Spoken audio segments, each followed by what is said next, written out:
আসসালামু আলাইকুম সবাইকে। আজকে আমি শেয়ার করব আমাদের সবার পছন্দের একটি মজার রেসিপি, মজাদার গরুর ভুঁড়ি ভুনা। প্রথমে আমি নিয়েছি 650 গ্রাম গরুর ভুঁড়ি। ভুঁড়ি ভালোভাবে পরিষ্কার করে আধা চামচ হলুদ গুঁড়া, 1 চামচ লবণ এবং পরিমাণ মতো পানি দিয়ে ঢেকে মাঝারি আঁচে প্রায় 40 মিনিটের মধ্যে সিদ্ধ করে নিয়েছি। সিদ্ধ হয়ে গেলে ভুঁড়ি ঠান্ডা করে ছোট ছোট টুকরো করে কেটে আবার ভালোভাবে ধুয়ে নিয়েছি। আমি এই আস্ত গরম মশলাগুলো রান্নাতে ব্যবহার করব।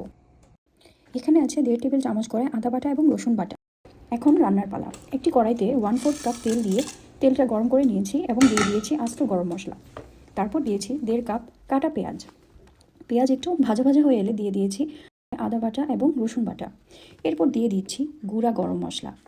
এখানে আছে মরিচ গুঁড়া 1 টেবিল চামচ, হলুদ গুঁড়া আধা চা চামচ, জিরা গুঁড়া 1 চা চামচ, ধনিয়া গুঁড়া 1 চা চামচ, গরম মশলা গুঁড়া আধা চা চামচ, গোলমরিচ গুঁড়া আধা চা চামচ, লবণ 1 চা চামচ অথবা আপনাদের স্বাদ অনুযায়ী। মশলাগুলো একটু পানি দিয়ে ভালোভাবে কষিয়ে নিয়েছি যাতে মশলার সুন্দর একটা ফ্লেভার বের হয়ে আসে। এরপর দিয়ে দিয়েছি সিদ্ধ করা ভুঁড়ি। প্রায় 10 মিনিট হাই হিটে মশলার সাথে ভালোভাবে কষিয়ে নিয়েছি। তারপর দিয়েছি 2 থেকে 3 কাপ পরিমাণ পানি।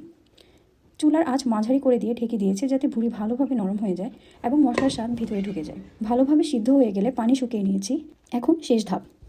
আপনারা চাইলে এই পর্যায়ে ভুঁড়িটা পরিবেশন করতে পারেন, কারণ এটা খাবারের উপযোগী হয়ে গিয়েছে। কিন্তু আমি এটাকে আরেকটু মজাদার করতে একটি তাওয়া নিব এবং তাওয়ার মধ্যে সামান্য তেল দিয়ে খুব ভালোভাবে গরম করে নেব। এরপর ভুঁড়ি দিয়ে হাই হিটে একটু ভেজে নিব।